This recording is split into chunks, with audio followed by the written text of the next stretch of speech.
Muito boa tarde, senhoras e senhores deputados. Quero cumprimentar a senhora Diretora-Geral de Saúde, a doutora Graça Freitas, a doutora Afonso Moreira, a enfermeira Dina Oliveira, membros da delegação da Direção-Geral de Saúde. Vamos, portanto, proceder a esta audição a requerimentos do Bloco de Esquerda e do Partido Social Democrata sobre a mortalidade por todas as causas e sobre a mortalidade materna em Portugal.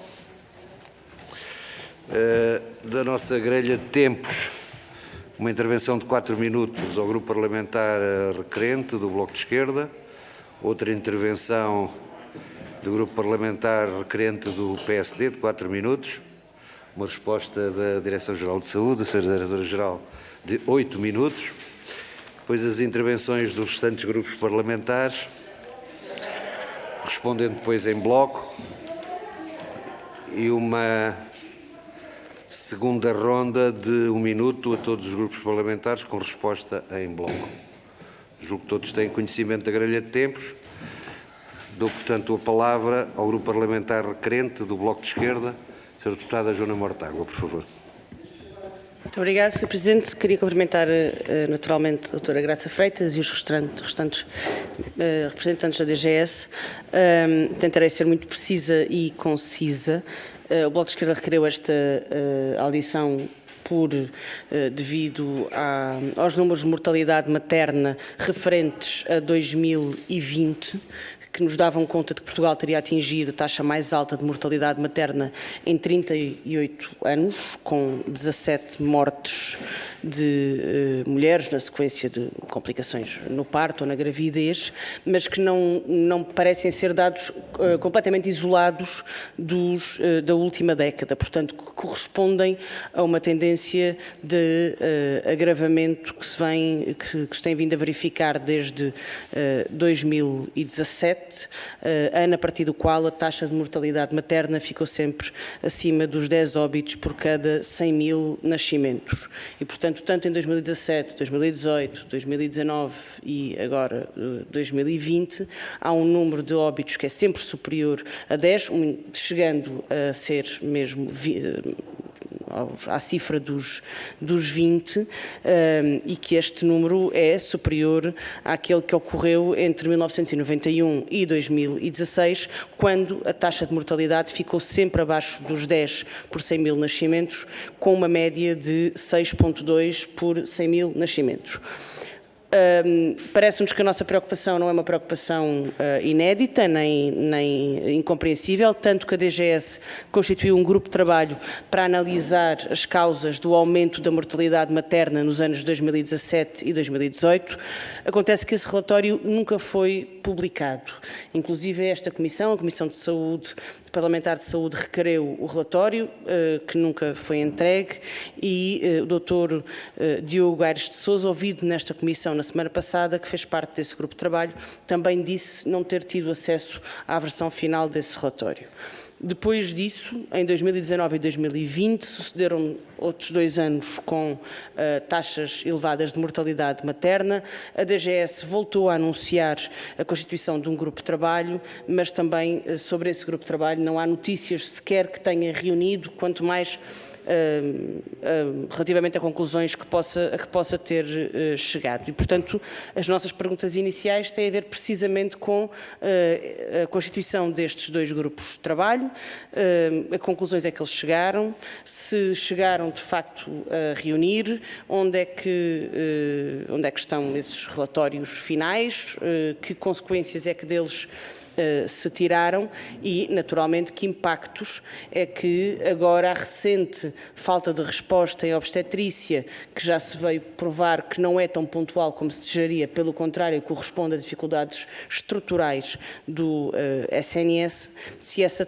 recente falta de resposta poderá vir a ter influência nos números de mortalidade materna daqui para a frente, em que nos cria aqui uma situação em que, em vez de inverter esta tendência de aumento dos últimos anos, continuaremos a agravá-la e, portanto, são as questões que eu deixo no início desta audição.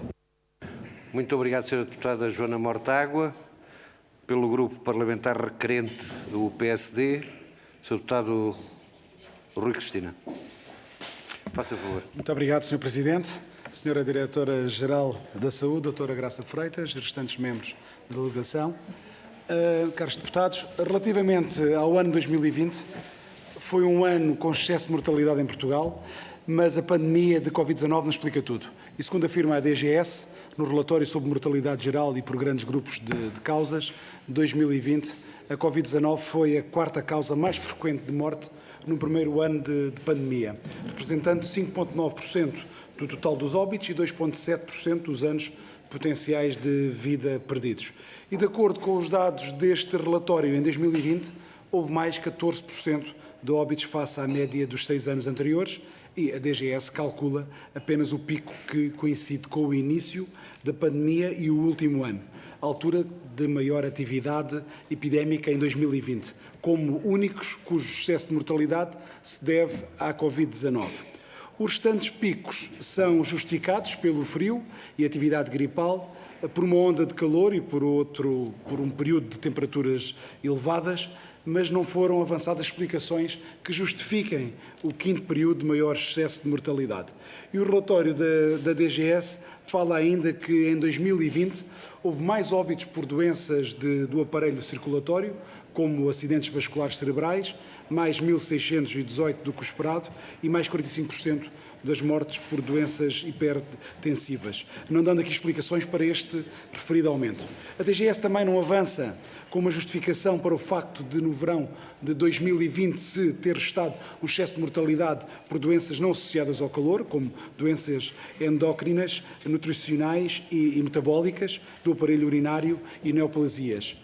Um estudo publicado pela Ata Médica Portuguesa, a 28 de abril de 2020, com o título de Excesso de Mortalidade 5 vezes superior à explicada pela Covid-19, avança que o excesso de mortalidade verificado em Portugal desde o início da pandemia pode ser muito superior ao que tem vindo a ser anunciado.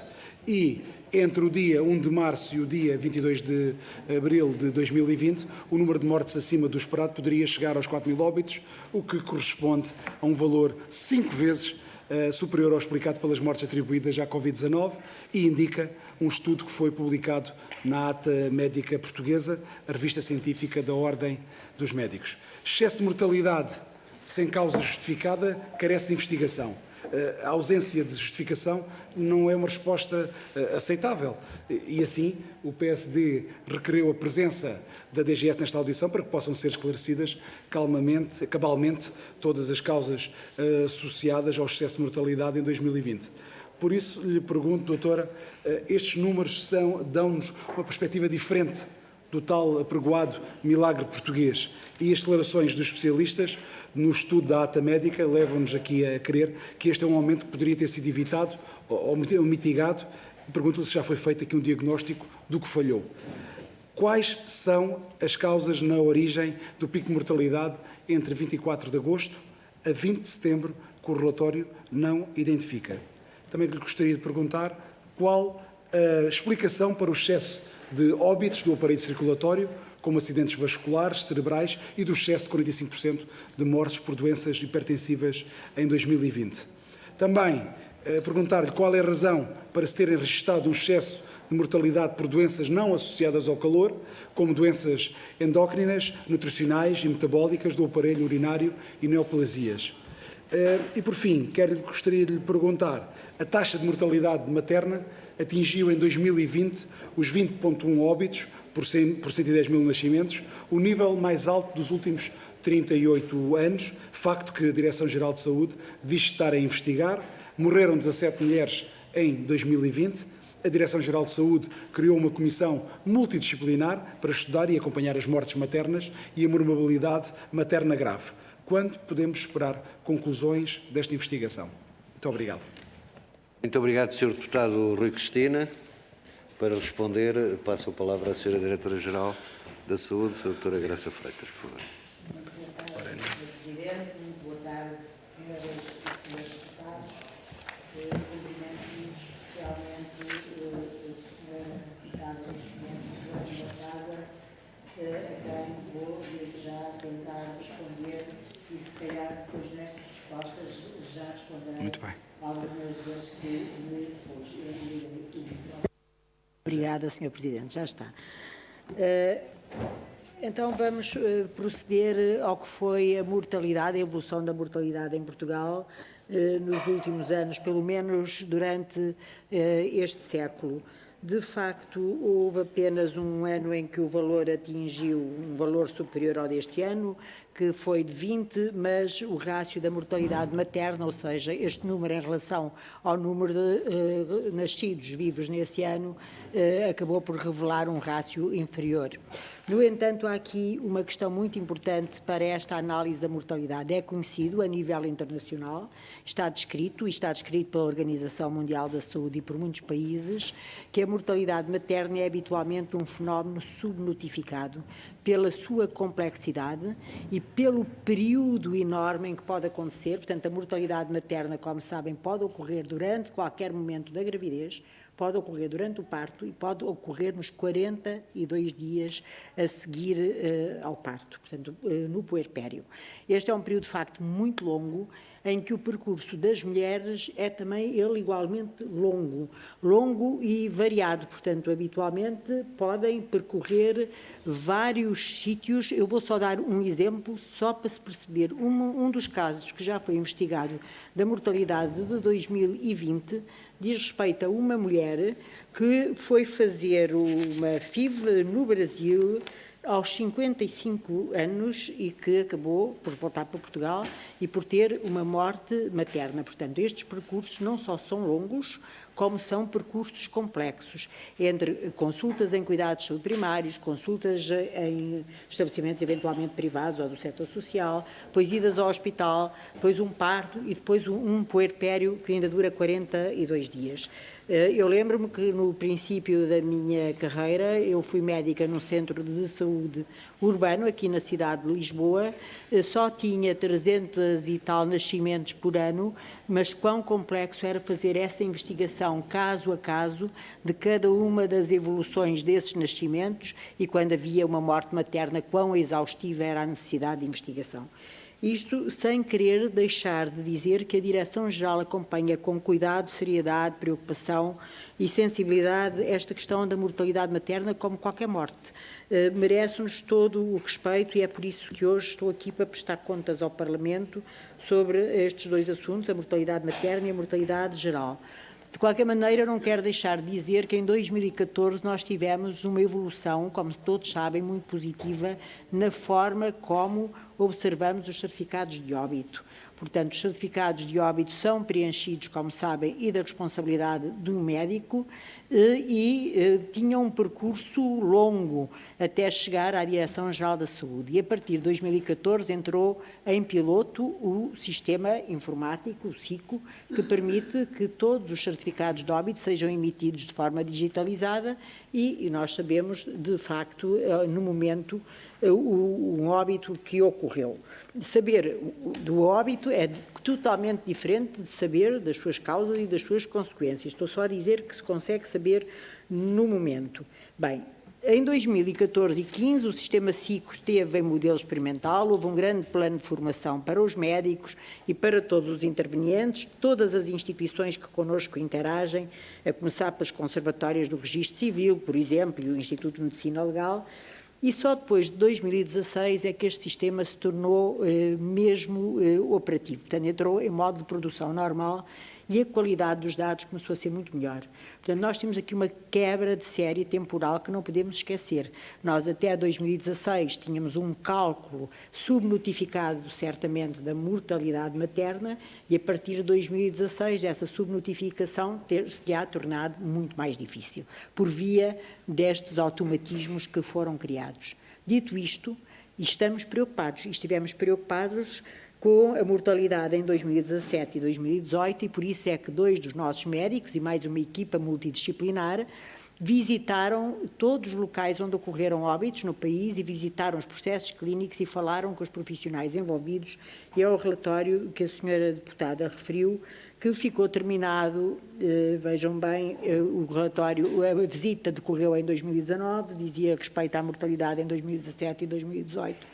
e o relatório ficou terminado internamente, não editado, terminada a sua primeira versão em janeiro de 2020. Coincidiu com o início da pandemia.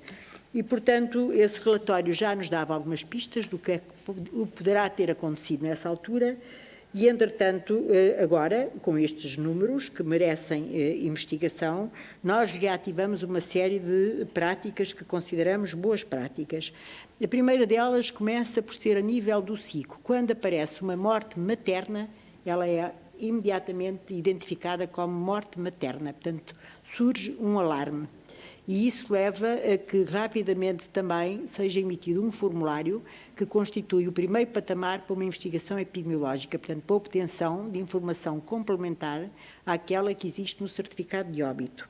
Depois, esse certificado, esse formulário, os que temos estado a receber, porque temos aqui um longo ciclo de informação, em todo o lado estas investigações duram meses, até mais do que um ano. Primeiro é vista a nível da divisão de serviços da senhora enfermeira Dina Oliveira, que tem uma grande experiência em neonatologia e saúde materna infantil. É feita uma introdução numa base de dados, é verificada toda a informação e é anonimizado. Todos estes relatórios que nos chegam, obviamente, são anonimizados e depois, então, são fornecidos à Comissão que foi criada especificamente para o assunto, para que a Comissão possa fazer uma primeira análise dos dados e, eventualmente, se precisar de informação suplementar, deverá ser pedida. E aqui poderemos necessitar de reconstruir parte do percurso da mulher para se perceber as causas da sua morte. Portanto, também vos queria dizer que dos resultados que já nos vieram de 2020, dados preliminares, é a primeira vez que eu estou a divulgar, cerca de 75%, como é previsível dos casos, mais claramente 76,5% destas mulheres tinha morbilidade pesada. Nós também já fizemos uma comparação da idade em que ocorrem os partos nas mulheres que morreram e na idade em que ocorrem os partos nas mulheres que não morreram. Os partos ou a morte, os partos sobretudo, à altura da gravidez. E, portanto, esta idade aumentou nos dois grupos, mas aumentou sobretudo nas mulheres que vieram a morrer. Portanto, 52,9% das mortes ocorreram acima dos 35 anos e esta percentagem das mulheres que sobreviveram é de 33,6%. Portanto, há aqui um envelhecimento da idade da gravidez, de facto, e é mais notório esse envelhecimento nas mulheres que morreram.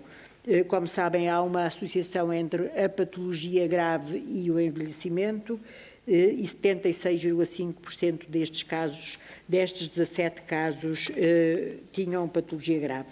A outra coisa é que já encontramos, quando se procura cuidadosamente, 2 casos destes 17 que, morrendo no período que configura a definição de mortalidade materna, poderão ter outras causas. Portanto, estes casos têm que ser muito bem investigados. Se se perceber que não foi por causa de morte materna, o médico que passou o certificado de óbito terá que ser contactado. Só os médicos é que podem fazer uma alteração ao médico que emitiu o certificado de óbito ao próprio certificado de óbito. Não somos nós que podemos fazer essa alteração e, posteriormente, pediremos ao Instituto Nacional de Estatística, se assim for. Portanto, se o médico aceitar que poderá ter havido outra causa e em consciência o decidir, notificaremos o Instituto Nacional de Estatística e proceder-se-á, enfim, ao reapuramento deste dado. Dito isto, estamos de facto preocupados, faremos tudo para perceber o que é que se está a passar. Já tínhamos ficado preocupados com o relatório de 2017-2018, e há aqui circunstâncias que aparentemente são diferentes nos dois relatórios. E o que é que eu quero dizer? O perfil que encontramos em 17-18 não é exatamente sobreponível ao que estamos a encontrar agora, e por isso é que não é em vão que nós dizemos que os pequenos números não se devem analisar ano a ano, devemos fazer séries de 5 anos. E, portanto, o nosso próximo grande desafio é juntar estes últimos 5 anos, 16, 17, 18, 19 e 20, e fazer um relatório único para tentar perceber com uma casuística maior o que é que aconteceu. Portanto, senhores deputados, agradeço muito as questões que nos foram colocadas. Nós estamos, de facto, preocupados. Temos que perceber o que é que se passou, mas também temos que ver que estamos num contexto, de facto, de uma grande melhoria de notificação destas mortes. Creio que os mecanismos agora introduzidos, que também incluem a codificação múltipla, ou seja, estas mulheres não vão ficar só com a sua causa básica de morte identificada, também vão ficar com a identificação de todo o seu historial médico que consta do certificado de óbito. E creio que sobre mortalidade materna, depois numa segunda ronda, poderei responder a mais algumas coisas, porque o senhor deputado pôs-me diretamente algumas questões relacionadas com a mortalidade e os excessos de mortalidade, e eu queria, pelo menos, a uma das questões dar-lhe uma resposta muito direta e mais para a frente terei a oportunidade de, enfim, explicar um bocadinho melhor também esta dinâmica da mortalidade geral. Nós, como sabem, utilizamos variadíssimas camadas para também estudar a mortalidade geral e uma delas é comparar, portanto, períodos em que nós achamos que há excesso de mortalidade e, portanto, é comparada a mortalidade observada com a mortalidade esperada para aquele período. São estimativas, são métodos estatísticos, o método que a DGS usa e que o INSA também usa um método para este cálculo. Nós e o INSA somos as duas instituições que mais estudamos estes fenómenos. Nós utilizamos um método que é o método utilizado em praticamente toda a Europa para calcular estes períodos de excesso e, de facto, em 2020 nós encontramos 6 períodos de excesso que são conhecidos e públicos. Tivemos, de facto, um primeiro período entre 30 de dezembro e 9 de fevereiro. Esse período foi atribuível, e estamos sempre a falar de estimativas e de atribuir a uma causa que teve a ver, de facto, com a atividade gripal, epidémica gripal. Depois tivemos um período entre 16 de março e 26 de abril que foi atribuído já à primeira onda pandémica, porque de facto houve mortalidade que não estava prevista, nós não tínhamos aquele fator de morte no passado. Depois houve entre 25 de maio e 31 de maio, de facto, mais um período de excesso de mortalidade que teve relacionado com uma onda de calor que o IPMA detectou. Depois, entre 6 de julho e 2 de agosto, novamente temperaturas elevadas e depois, entre 28 de setembro e 3 de janeiro, a atividade pandémica Covid-19. Agora vou falar do período que o senhor deputado referiu especificamente para tentar explicar o que é que se passou. Na altura em que foi feito o primeiro relatório pela DGS, aparentemente este período que configura um excesso de 858 óbitos terão ficado, vou pôr entre aspas, por explicar, porque mais tarde, quando fomos verificar junto do IPMA todo o histórico de temperaturas desse período, de facto, houve 2 períodos de calor intenso e até houve uma onda de calor que se verificou apenas numa região do país. Mas hoje há estudos que também indicam que o excesso de mortalidade associado ao calor não carece, como se pensava no passado, de uma onda de calor, daquilo que tecnicamente é uma onda de calor. Bastam excessos de temperatura mais curtos. Aliás, já se viu este ano, nós muito precocemente, desde o dia 7 deste mês, ao segundo dia já de temperaturas elevadas extremas, já estávamos a verificar esses excessos. É evidente que à medida que os dias passam, acentua-se essa tendência. Muito obrigada, Sr. Presidente, muito obrigada, Sra. Deputada e Sr. Deputado. Muito obrigado, Sra. Diretora-Geral. Vamos... Sim, Sra. Deputada. É uma interpelação à mesa. Sim, Queria sim, só, deputada, se o Sr. Presidente pudesse diligenciar junto da doutora Graça Freitas e da DGS para podermos receber o relatório que foi mencionado na intervenção sobre os dados de 2017 e 2018, para ser distribuído à Comissão. Obrigada. Permite-me que eu responda? Faça favor, Sra. Teremos todo o gosto, Sra. Deputada. Eu só lhe vou pedir uns dias para ver se tem erros ortográficos no mínimo, porque nós, de facto, sinceramente, não editamos, lemos as grandes conclusões, mas é um relatório não editado, motivo pelo qual também nunca o publicamos, mas faremos chegar aqui a esta Comissão Parlamentar. Assim o revejamos, não no sentido de ver os dados, mas de verificar se há alguma, enfim, correção até ortográfica. Muito obrigada, Sra. Deputada. Muito obrigado, Sra. Diretora-Geral. Aguardamos então brevemente pelo relatório. Grupo Parlamentar do Partido Socialista, 4 minutos, o deputado Eduardo Oliveira, por favor. Muito obrigado, Sr. Presidente. Boa tarde, Sra. Diretora-Geral da Saúde, Dra. Graça Freitas e restantes membros. Senhoras e senhores deputados, para nós, Grupo Parlamentar do Partido Socialista, todos os portugueses contam. A vida de cada um é demasiado importante e preciosa para que se façam lutas político-partidárias, usando a morte e o sofrimento como arma de arremesso. Os últimos dados conhecidos mostram um aumento excessivo de mortalidade, com o mês de junho a atingir um pico de aumento de mais de 26% de mortes face à média diária de mortes entre 2009 e 2016.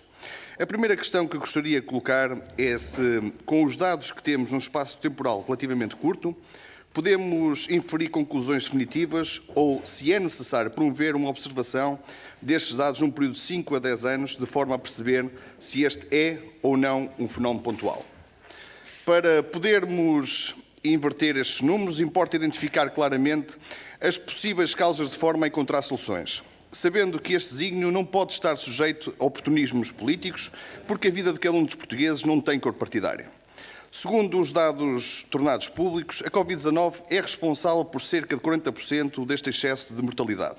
Importa, pois, continuar a combater esta pandemia, alertando a população para manter as medidas de saúde pública necessárias para evitar a doença.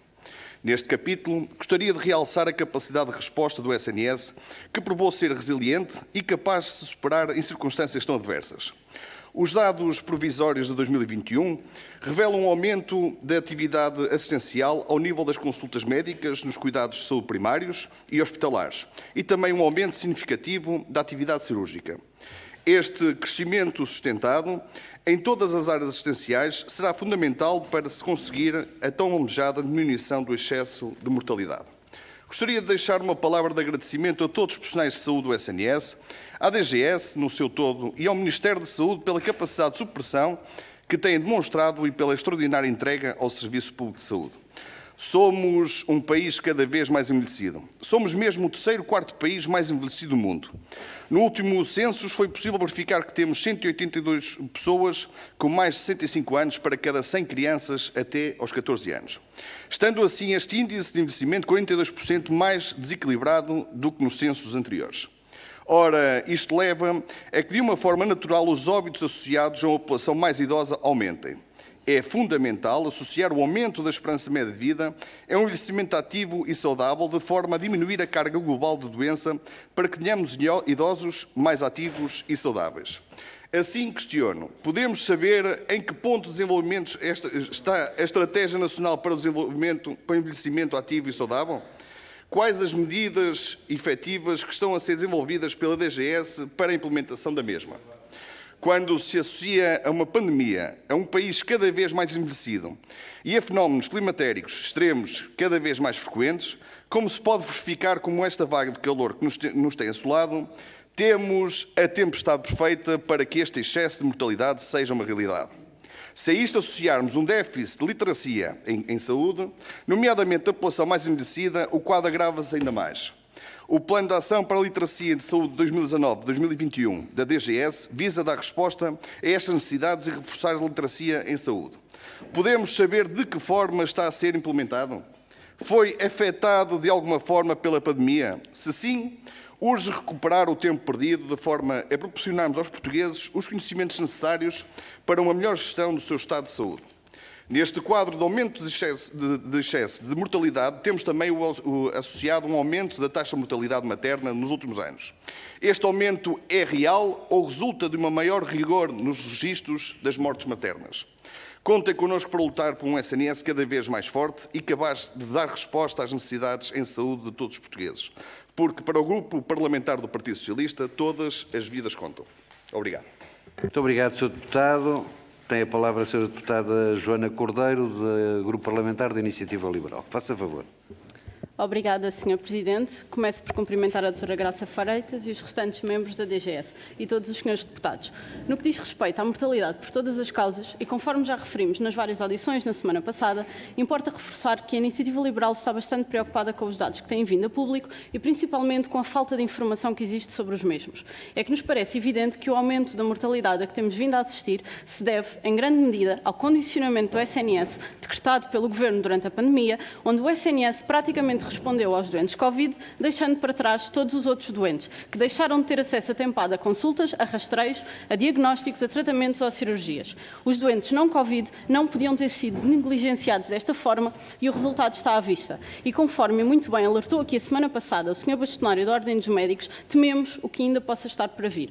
Já durante a pandemia, por exemplo, o inúmero de especialistas em oncologia afirmavam que só daqui a 4 ou 5 anos vamos perceber o verdadeiro impacto da falta de acesso dos doentes oncológicos a diagnósticos e cuidados atempados. Neste sentido, pergunto quais são, segundo os dados que possuem, as causas concretas e exatas para este aumento da mortalidade, nomeadamente da mortalidade por outras causas que não Covid. E diga-nos, por favor, qualquer coisa sobre este tema, sobre as causas da mortalidade, porque até agora o que parece é que pura e simplesmente nada se sabe relativamente ao excesso de mortalidade que não é identificado de uma forma óbvia. Nada se sabe e, pelos vistos, não se quer saber, porque o tempo que demora a investigar as causas de morte, a qualidade dos dados, demonstram que não é uma prioridade. Depois, tendo em conta que estamos a atravessar um período de onda de calor, que já tivemos a semana passada notícias de um aumento grande das mortes em julho, que foram divulgados pela DGS 238 óbitos atribuídos à onda de calor na semana de 7 a 13 de julho, e que foram hoje divulgados dados do IPMA, que apontam para um balanço final não inferior a 1000 mortes acima do esperado, como antevêem que serão os dados da mortalidade daqui a umas semanas. Neste âmbito, pergunto-lhe que medidas exatas foram tomadas para proteger a população, e nomeadamente a mais idosa, os mais desfavorecidos e a que têm a carga de doença mais elevada e, portanto, as pessoas mais vulneráveis. A senhora Diretora-Geral afirmou que não quer dizer que essas, e vou citar, não quer dizer que essas mortes fossem evitáveis e que o calor interfere sobre essas patologias, caso das doenças respiratórias e cardiovasculares, descompensando as doenças de base que as pessoas tenham. Quer com isto dizer que não há forma de se evitarem estas descompensações, não há forma de minimizar junto destas pessoas mais vulneráveis o impacto das ondas de calor. Basta pedir às pessoas que se hidratem, como disse a senhora Diretora-Geral da Saúde, os tais 8 copos de água por dia, o tal grande plano de comunicação junto da população de que a senhora falou, como e onde é que foi difundido. E as intervenções nos lares e nos domicílios, de que a senhora também falou, como foram realizadas. E junto das unidades de cuidados continuados. Houve intervenções, é que na semana passada tivemos aqui em audiência o Presidente da Associação Nacional de Cuidados Continuados e quando o questionei sobre esta matéria, respondeu que receberam, como de costume, os panfletos com indicações e informações. As tais intervenções resumem-se a panfletos e a intervenções e a indicações. A propósito dos mais idosos, não posso deixar de colocar outra questão que se prende com a mortalidade por Covid. De acordo com o último relatório da DGS, relativo ao período de 5 a 11 de julho, morreram 119 pessoas por Covid, sendo que 63% destas mortes ocorrem na faixa acima dos 80 anos e 87% se considerarmos a faixa acima dos 70 anos. Que explicações encontra para isto? E que medidas foram tomadas para evitar estas mortes? É que nos parece que, mais uma vez, não estamos a proteger devidamente os mais idosos, os mais vulneráveis e, precisamente, aqueles que precisariam de maior proteção e de um olhar mais atento e cuidado por parte do Governo. E para terminar, relativamente à norma 5 de 2022 da DGS sobre os medicamentos antivirais para a Covid, a pergunta que faço é se estes antivirais estão a ser ou não dados a toda a população elegível. No passado dia 12, a DGS informou a comunicação social que tinham sido feitos 26 tratamentos com este tipo de medicamentos. 26. Porquê só 26? Com uma população tão envelhecida, só 26 pessoas foram consideradas elegíveis. Na semana passada, quando questionei o Sr. Bastonário da Ordem dos Médicos a este respeito, o mesmo considerou que os anticorpos monoclonais neutralizantes deveriam estar a ser dados de forma preventiva às pessoas transplantadas, imunodeprimidas, aos doentes oncológicos e aos mais idosos, porque estes são, e cito, uma parte significativa dos doentes que têm Covid-19 mais grave e que, consequentemente, acabam por morrer. Portanto, estes medicamentos deviam ser usados preventivamente e não apenas como tratamento, porque esse tratamento feito apenas quando estas pessoas já têm a doença é feito tarde demais.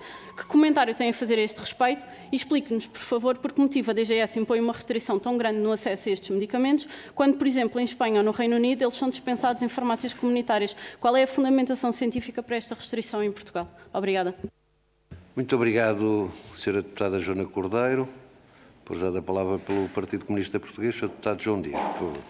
Muito obrigado, Sr. Presidente. Sr. Presidente, Srs. Deputados, cumprimentar a Sra. Diretora-Geral da Saúde, Dra. Graça Freitas, cumprimentar também a equipa que acompanha. e na sua pessoa também cumprimentar todos os peritos e todos os trabalhadores da Direção-Geral da Saúde, que de facto têm um trabalho muito importante para criar normas, orientações clínicas, tudo aquilo que permite aos nossos clínicos também ter referências para depois do exercício da prática clínica. Estamos aqui em discussão de dois temas, no fundo um tema, mas um mais específico, a mortalidade materna e depois a mortalidade geral.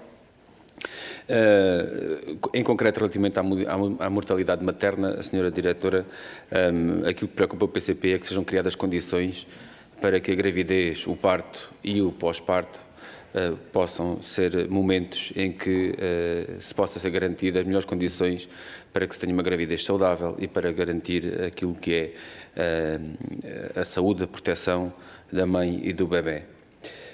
De facto, tem havido um registro, já nos veio a ideia de que é um fenómeno subnotificado, nomeadamente a mortalidade materna.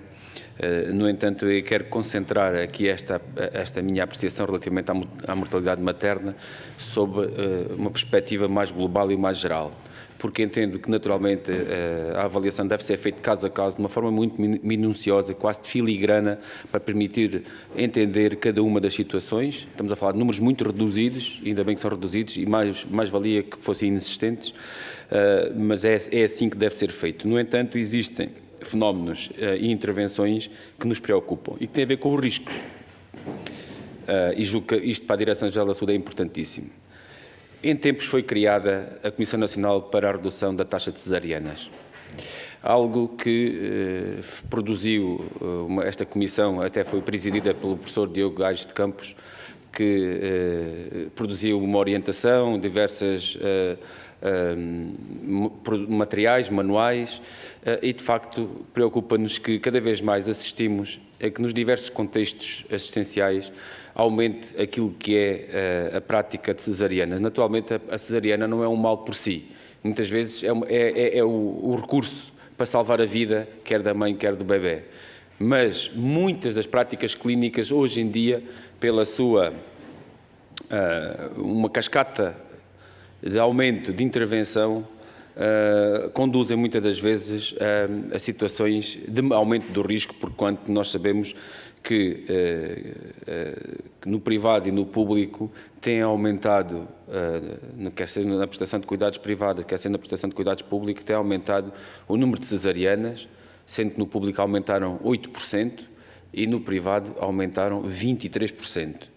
Nós também sabemos que as intervenções, ou seja, partos distócitos no público, são cerca de 86% dos partos, e isto deve ser algo que deve preocupar a Direção-Geral da Saúde, porquanto os riscos, as medidas que têm que ser tomadas, a primeira é eliminá-los, nos conseguindo eliminar devemos os reduzir, porque evidentemente que aquilo que nós queremos é prevenir acontecimentos fatais e nomeadamente, naturalmente, que intervenções desta natureza, estamos a falar do caso de fórceps, no caso de até mesmo outras situações mais ventosas, enfim, que levará a riscos aumentados para a criança e para a mãe. E nesse sentido, era essa a questão que queria deixar nesta matéria, as condições para o parto, o que é que está a ser feito, o que é que pode ser feito para, de uma forma geral, podermos ter aqui uma intervenção. Plano de parto. Seria fundamental e decisivo que a mãe, o casal, tivesse direito ao seu plano de parto. Obviamente que, com a perspectiva da redução e concentração da rede hospitalar de urgências, nós estamos perante uma situação em que a mulher hoje não sabe se vai parir em Almada, se vai parir em Lisboa, ou em Setúbal, ou em Beja, ou se vai parir no Algarve, ou em Évora, ou em Setúbal. Portanto, estamos a falar de situações em que o plano de parto é praticamente inexistente, ou muitas das vezes, se ele existir, naturalmente que as transferências interhospitalares, elas poderão ocorrer, mas num reduzido número. Ao não ocorrerem, ele significará, naturalmente, o que se procura é um aprofundamento e uma maior oferta da resposta e não uma redução. Quanto ao envelhecimento, a senhora Diretora já falou aqui do envelhecimento. A senhora Diretora, a única dúvida que eu tenho, e eu compreendo, naturalmente, que o envelhecimento é um fator prejudicial ou de maior risco. Mas a dúvida que eu tenho é esta, senhora Diretora. Há 10 anos atrás, as mulheres eram muito mais jovens? Ou o envelhecimento teve aqui um diferencial muito reduzido? Ou seja, foi de fator determinante precisamente o envelhecimento. Provavelmente nos últimos 5 anos a média das mães, da mulher grávida, a média etária seria muito similar à que foi agora nestes anos em que despertou estes resultados. E para terminar, quanto à mortalidade geral. A preocupação tem a ver essencialmente com as condições de saúde, porque a qualidade de vida e a esperança de vida ao nascer são fatores decisivos e fundamentais. Eu vou dar um exemplo. Uma criança, um menino que nasce hoje em Barrancos, tem uma esperança de vida cerca de 4 anos a menos do que nascer no Porto. E isto, estamos no mesmo país. Porquê?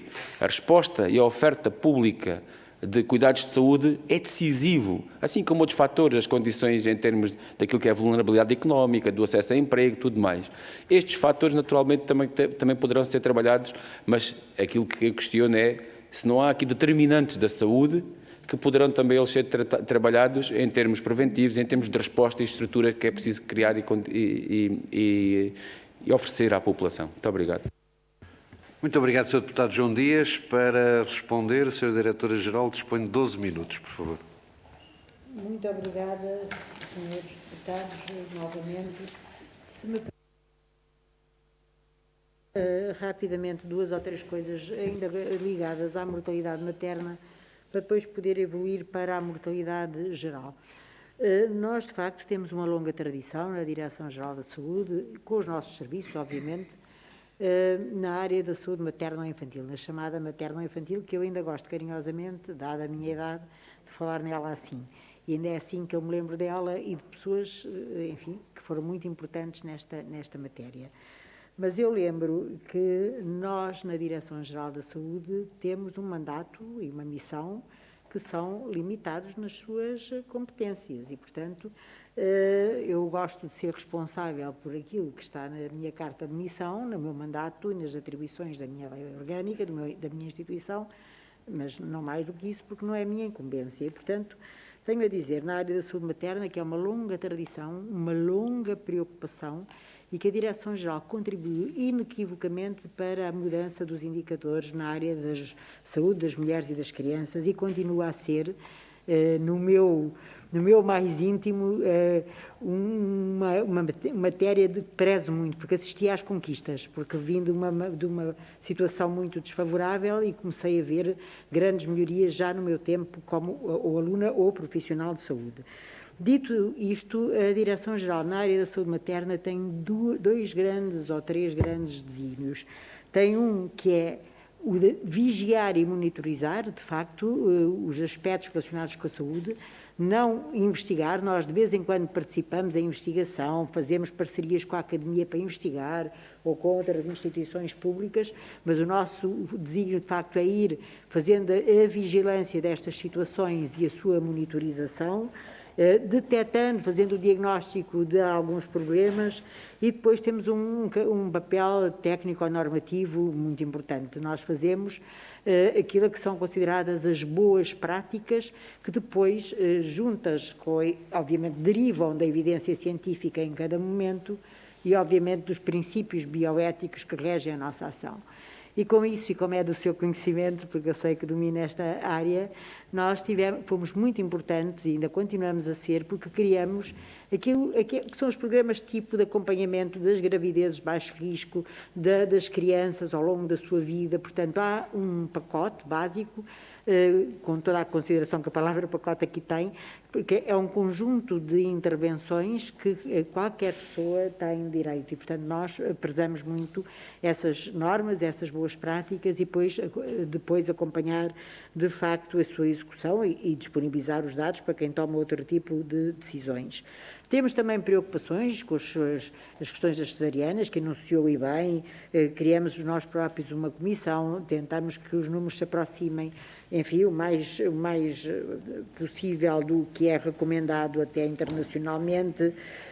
Também sabe que temos, de facto, um plano de parto, portanto, nós fizemos a nossa parte, que foi estabelecer um plano de parto que foi consensualizado entre muitos parceiros, e que, no entanto, pode ver agora alguns entraves à sua aplicação com o que mencionou. Portanto, a Direção-Geral tem o seu mandato e dentro desse mandato tenta fazer o melhor possível pela saúde de nós todos e, obviamente, esta área da saúde da mãe e da criança é, de facto, importante porque é o começo da vida. Relativamente à mortalidade geral, é dizer que, de facto, cada morte conta. Nós acompanhamos, volto a dizer, com o INSA, que é o nosso parceiro preferencial neste acompanhamento, mas a Direção-Geral também há muitos anos, diariamente a evolução dos fenómenos da mortalidade e tentamos contextualizar esta evolução no que é o histórico dos últimos 40, dos últimos 50 anos, para perceber onde é que estamos, sabendo que, de facto, a mortalidade, que é um acontecimento único e inequívoco, foi assim que eu aprendi na faculdade, parece que será simples, por isso, mas não é. É muito complexo pela cadeia de acontecimentos que levam a este desfecho final. E é essa cadeia de acontecimentos que nos preocupa e que nós tentamos entender para tentar corrigir. Já disse também antes que a mortalidade, se não disse, digo, a mortalidade evolui ciclicamente ao longo do tempo de forma diferente, ao longo dos dias, ao longo das semanas e ao longo dos meses, e, portanto, tem uma evolução que não é uma reta, é uma curva e é sinusoidal e, pelo menos até às mais recentes alterações climáticas, tinha um padrão de mortalidade acrescida nos meses mais frios. Portanto, o inverno estava associado sempre a maior mortalidade. Todos conhecem, portanto, aqueles intervalos entre a linha de base que se calcula e os intervalos de confiança e depois há ali aquele corredor no meio, no qual nós todos os dias vamos colocando os casos de óbitos que conhecemos e vamos percebendo quão longe da linha de base esses óbitos estão, vamos comparando com o que é esperado e fazem-se as estimativas dos excessos de mortalidade. Portanto, há aqui, de facto, uma complexidade nesta análise que não é só médias aritméticas, é comparar de forma um bocadinho mais sofisticada com metodologia europeia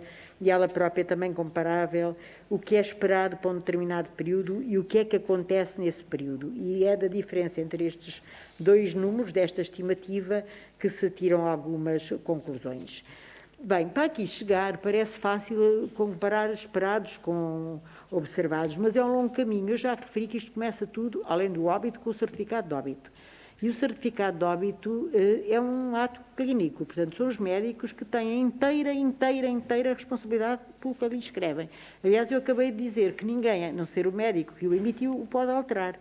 Portanto, mesmo que nós encontremos alguma coisa que se perceba que não terá sido bem assim, não o podemos fazer, sem falar com o médico que emitiu o certificado e que o poderá alterar. Portanto, há aqui, logo do início, uma questão muito importante, que é elencar as causas da morte, as possíveis causas, para chegar à causa básica, à sequência de acontecimentos, porque quando os senhores deputados nos perguntam, mas as causas, temos que ter em atenção tudo isto. Portanto, isto começa na origem, as causas têm que estar bem elencadas para nós as percebermos.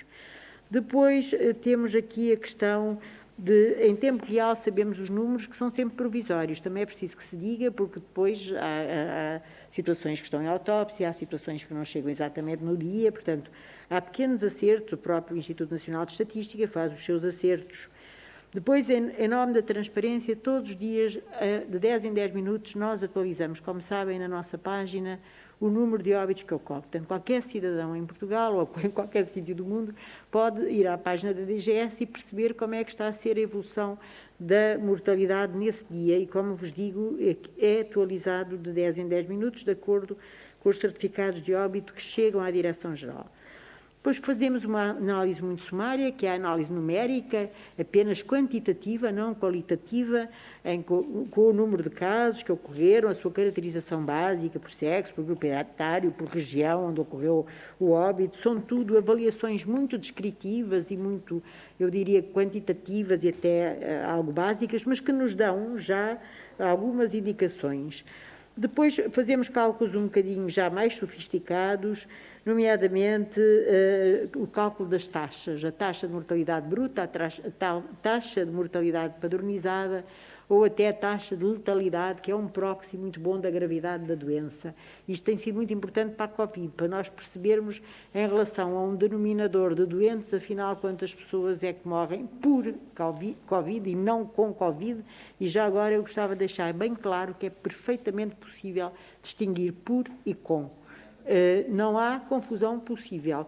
E isto é uma regra internacional e as nossas codificadoras são pessoas altamente formadas e não têm graus de liberdade de achar que uma coisa é ou não é. Seguem um parâmetro, seguem uma regra internacional, é a OMS que a define e, portanto, consegue distinguir-se, de acordo com o que o médico escreve no certificado de óbito, quem morreu por Covid, causa básica de morte, ou tendo Covid, a circunstância Covid, morreu por qualquer outra coisa.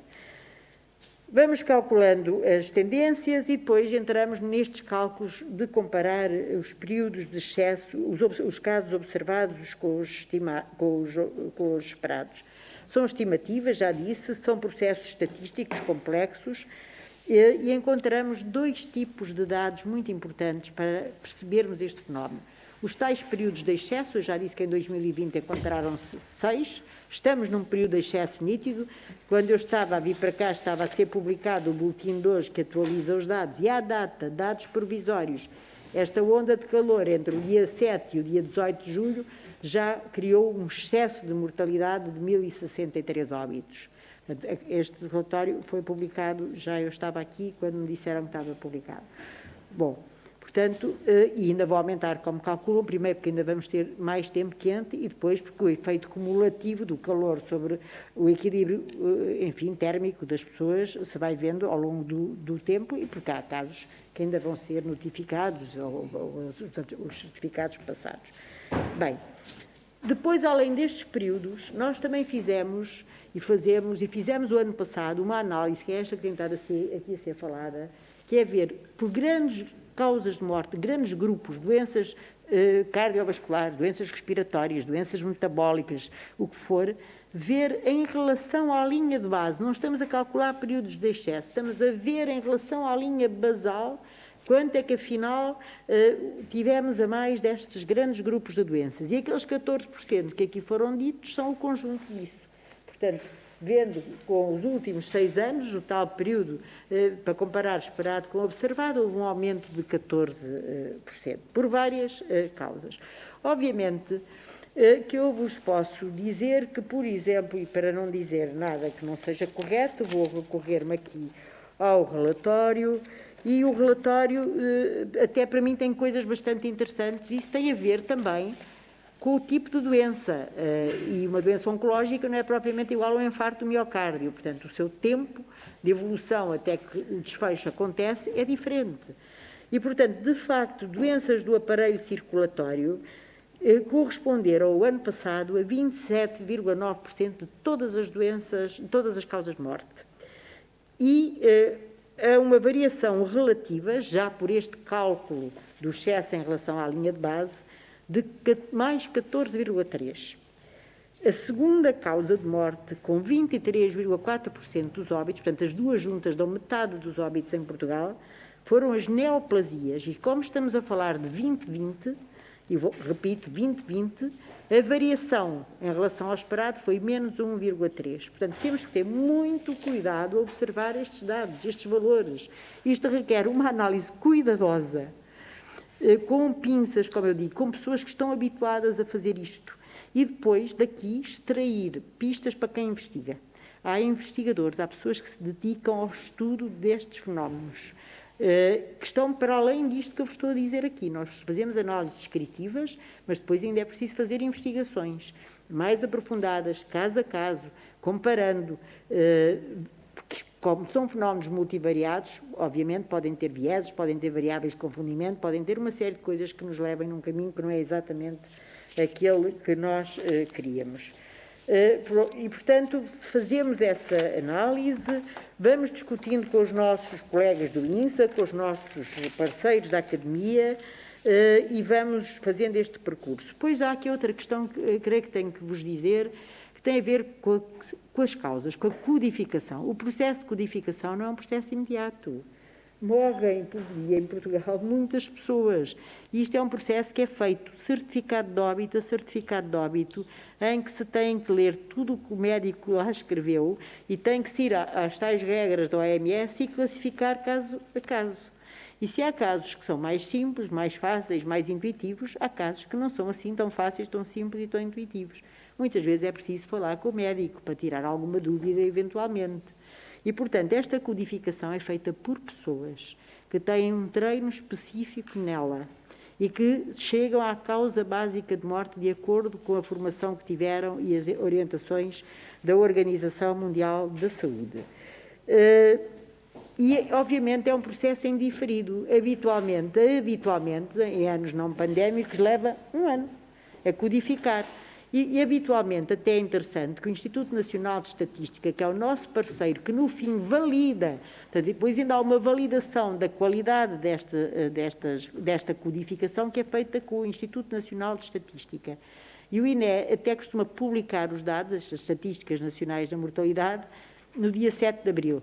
Se conseguirmos, obviamente, cumprir os prazos desta vez, houve um atraso, como sabem, por via da pandemia e, portanto, não foi exatamente como nós queríamos. Portanto, há aqui um diferimento desta codificação e, como vos digo, há uma validação conjunta.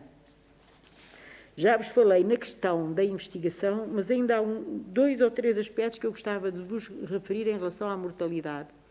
Nós ainda calculamos alguns indicadores que, para quem é da saúde, percebem a sua importância. Perceber a mortalidade prematura. Todas as mortes são mortes, mas qualquer país quer evitar a mortalidade prematura.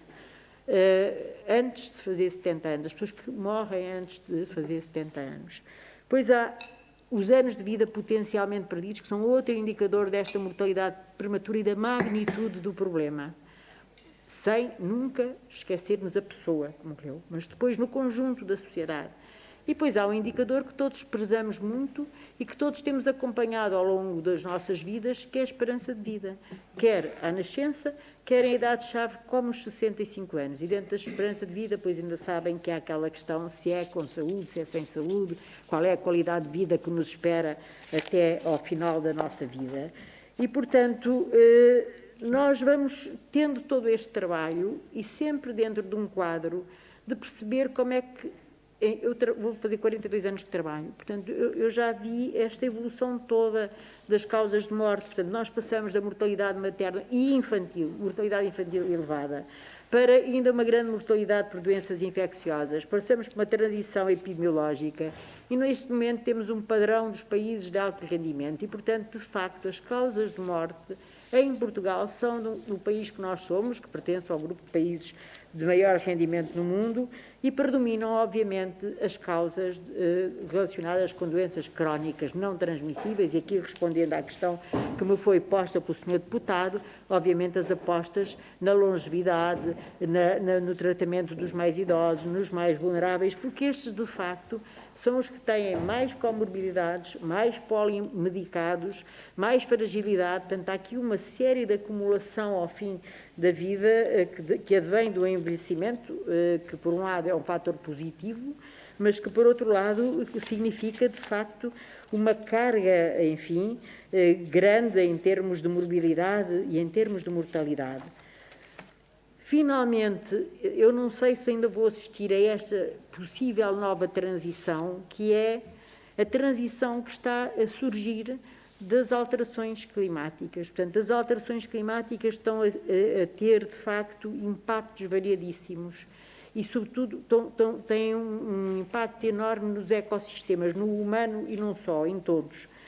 E nós temos que nos preparar no futuro para que as doenças infecciosas, que eu pensava quando acabei o curso de Medicina, que faziam parte do passado, possam emergir ou reemergir. E lembro aqui, derivado ao aumento da temperatura média, as doenças por vetores, nomeadamente as doenças por mosquitos. Nós somos um país do sul da Europa, portanto temos as condições para que possam vir a emergir, por alteração climática, obviamente, vetores. Depois, já assistimos todos ao que aconteceu com a Covid e que provavelmente poderá acontecer com intervalos cada vez mais curtos, com a emergência de outros micro-organismos. Associada a esta questão das doenças infecciosas, não as víricas, obviamente, Temos sempre a pairar a questão da resistência aos antimicrobianos e da preocupação que isso é, porque de facto não se fabricam antibióticos à velocidade que nós queremos. E depois, de facto, estes fenómenos das temperaturas extremas. Não porque o calor, por exemplo, raramente nos mata de forma direta. Golpe de calor é raríssimo, é uma situação extremamente rara. Alguém que sofreu um golpe de calor e por via disso morreu. Não, o calor impacta, de facto, na mortalidade de outra forma. Descompensa equilíbrios, às vezes, ténues da insuficiência cardíaca, da insuficiência respiratória, da insuficiência renal. Pronto. E, portanto, o calor atua por aí. E agora, para terminar, e tentando ter coberto, eu só queria fazer mais uma menção, que é, de facto, a epidemia de Covid-19, e teremos que estudar no futuro qual é o efeito da Covid-19 na dinâmica da vida. Ela teve um efeito direto. Muitos de nós adoeceram, infelizmente todos conhecemos gente que morreu por Covid, mas também teve um efeito indireto, de curto, de médio e se calhar até de longo prazo, porque ela altera o padrão das doenças não transmissíveis, já se sabe isso. Por descompensação na altura própria, estas pessoas que estão internadas com Covid, mas a causa de morte vai ser outra qualquer, por associação, nomeadamente com doenças cardiovasculares, que pode acontecer, e porque, de facto, a Covid interagiu com toda a dinâmica socioeconómica da população. Toda.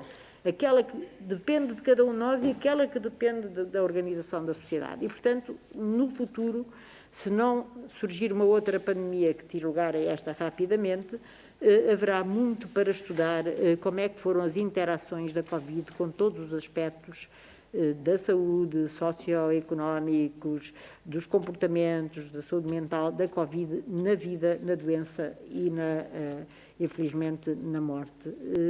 E continuo à disposição para qualquer esclarecimento mais que precisem da minha parte.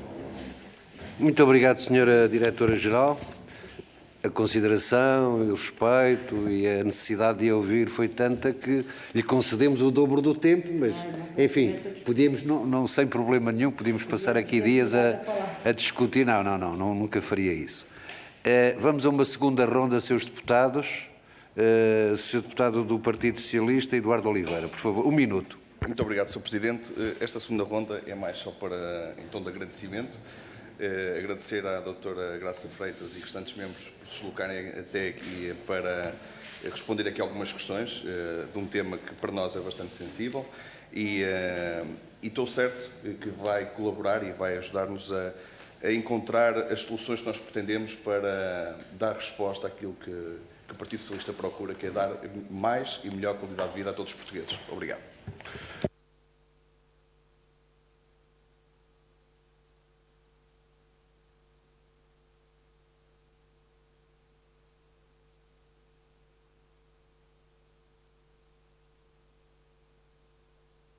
Obrigada, Sr. Presidente. Vou tentar cumprir 1 minuto.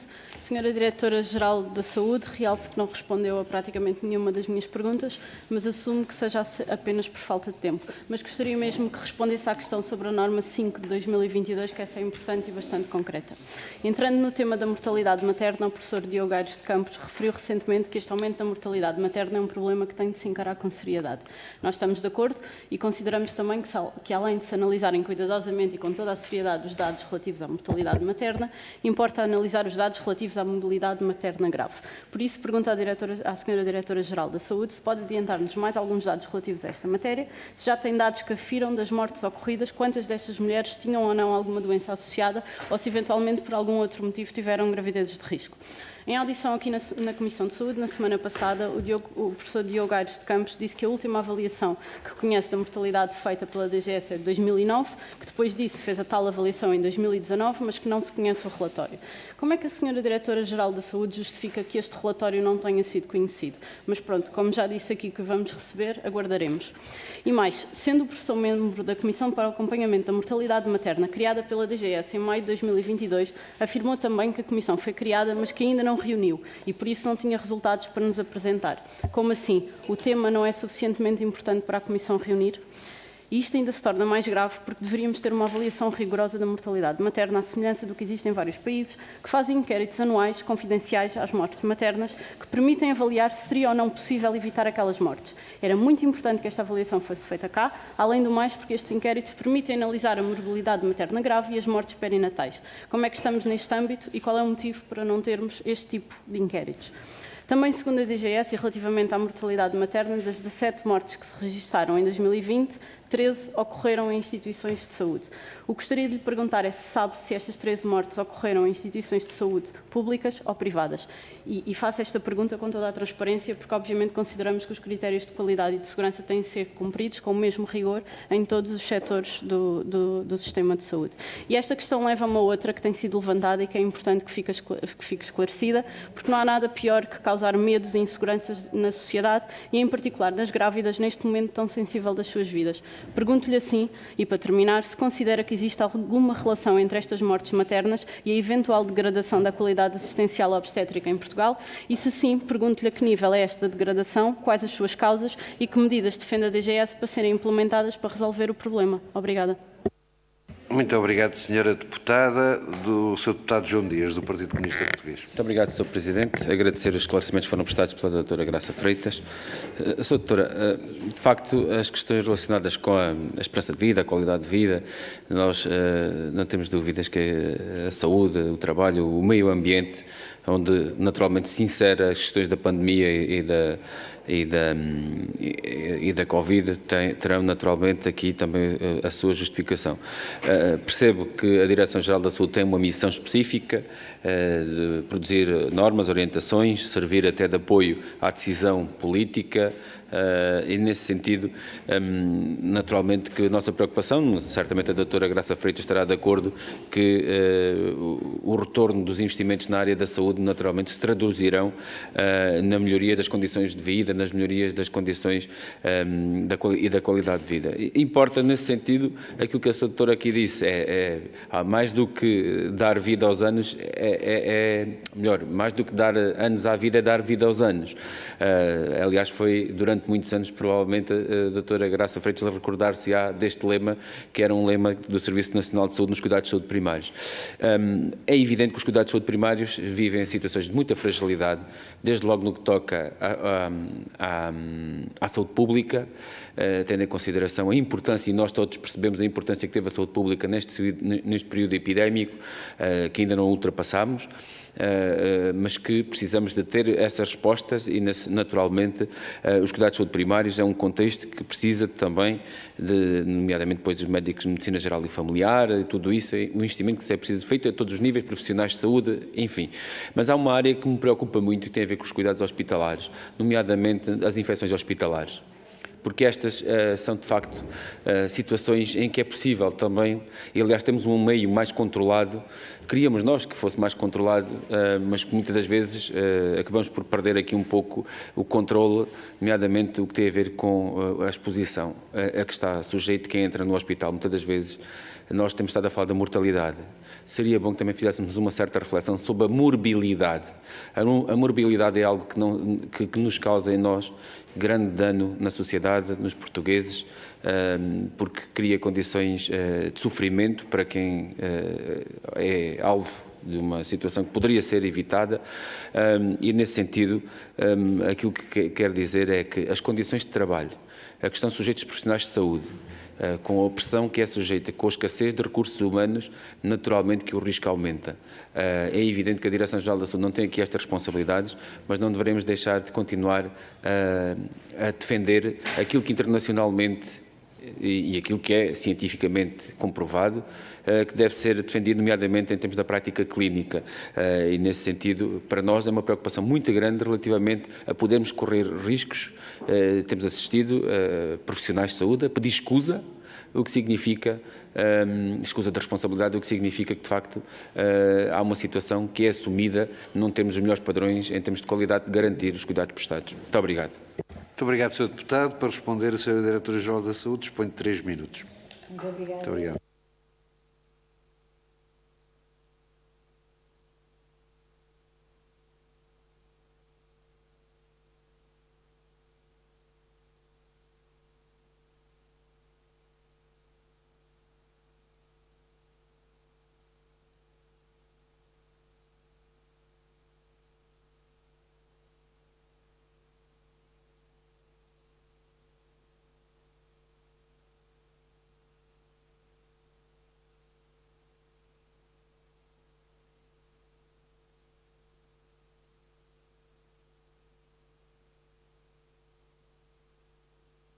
longo, peço desculpa, do período poder ser longo e, portanto, o médico preenche com o que sabe. Esses formulários que são remetidos à Direção-Geral da Saúde são alvo de uma análise para ver o que é que ainda falta, que variáveis é que não ficaram preenchidas, são alvo de anonimização, integram uma base de dados e só depois desse trabalho preliminar que é feito na Divisão de Saúde da senhora enfermeira Dina, é que são enviados à Comissão, que fará as suas análises e depois pedirá a informação que ainda achar que é necessária. Também esta Comissão é criada não só com o objetivo de estudar a mortalidade materna, mas de estudar a morbilidade materna grave, que não é fácil.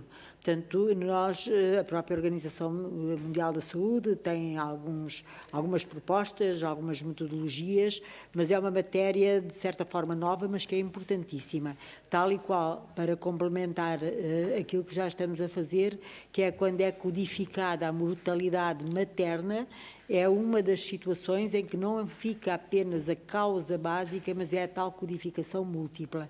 Também fica plasmado para as folhas, enfim, de cálculo, das que forem necessárias, os motivos todos na cadeia de acontecimentos que o médico pôs. Portanto, de facto, esta questão relacionada com a mortalidade materna e os eventos que, enfim, se sucedem para culminar com um desfecho que não é o desejável a nenhum título, é complexo. Portanto, há todas estas etapas de trabalho. Os países que neste momento não são muitos, como sabe, que têm essa metodologia de fazer inquéritos anónimos, que depois até têm um intuito muito pedagógico, não punitivo, mas pedagógico, de encontrando, enfim, possíveis motivos para aquele desfecho que sejam corrigidos. São países poucos, são o Reino Unido e países do norte da Europa e, obviamente, são sempre países com os quais nós gostamos de nos comparar e pensar que vamos lá chegar o mais depressa possível. Essa é uma das nossas também preocupações e, portanto, queria dizer que estamos a estudar estas metodologias de aprofundar não só a mortalidade, mas como a morbilidade também materna. Relativamente aos dados preliminares que nós temos de 2020, de facto, encontramos que 76,5% das mulheres, relativamente aos dados apurados, têm fatores de risco, nomeadamente situações de morbilidade prévia à gravidez, portanto não foi morbilidade que apareceu durante a gravidez, e tem a ver com doenças cardiovasculares, doenças hematológicas, obesidade mórbida e neoplasias. São os 4 grandes grupos que até agora foram identificados, volto a dizer, dados provisórios, dados preliminares do que temos até à data. Portanto, esta situação pode alterar-se. Em relação, que me perguntou, eu acho que devo responder, nota-se de facto um aumento gradual da idade média em que as mulheres têm o primeiro filho e filhos subsequentes, obviamente, mas esta diferença começa agora a ser mais evidente. Aquelas que morrem tendem a ser mais velhas do que aquelas que não morreram, agora que nós conseguimos comparar. Nem sempre que tínhamos essa possibilidade, mas agora que temos essa possibilidade de comparar. Finalmente, se me permite responder à norma 5, só dizer uma coisa muito rápida. A norma 5, as normas da DGS normalmente não são feitas apenas pela DGS. Nós temos grupos de peritos, neste caso são clínicos, quase todos, não só, mas quase todos, clínicos, enfermeiros, médicos de saúde pública, que opinam de acordo com a melhor evidência científica disponível. Esta norma é uma norma especial, porque diz lá que, ao contrário, por exemplo, será da vacinação, que é quase uma receita universal, esta não, esta deixa ao critério clínico a ativação da reserva estratégica e foram adquiridos 35 mil doses de antivirais num regime que nos permite vigiar os estoques e, à medida que esses estoques se vão escoando, obviamente, nós termos os contratos com as firmas feitos no sentido da sua reposição. Portanto, também já tínhamos feito uma nota pública sobre isso, dizendo que, se os clínicos assim o entenderem, podem ativar a reserva através ou das farmácias dos seus hospitais, há hospitais que, junto das ARS, constituíram reservas avançadas nos próprios hospitais para disponibilizarem com maior rapidez, há outros hospitais que preferem fazer a requisição ARS, mas isso é uma questão de governação das instituições de saúde, mas era para responder à norma 5. Muito obrigado, Sra. Diretora-Geral. Dou assim por concluída esta audição. Agradeço muito à Sra. Diretora-Geral Sra. Doutora Graça Freitas, a sua presença, assim como quem o acompanha. Senhores deputados, agradeço muito a vossa presença, as vossas perguntas. Espero que a audição tenha sido esclarecedora. E está concluída a audição. Encontramos-nos amanhã às 9 da manhã nesta mesma comissão, que é a Comissão de Saúde. Muito obrigado e até amanhã. Boa tarde e obrigada. Obrigada, Sr. Presidente. Obrigado.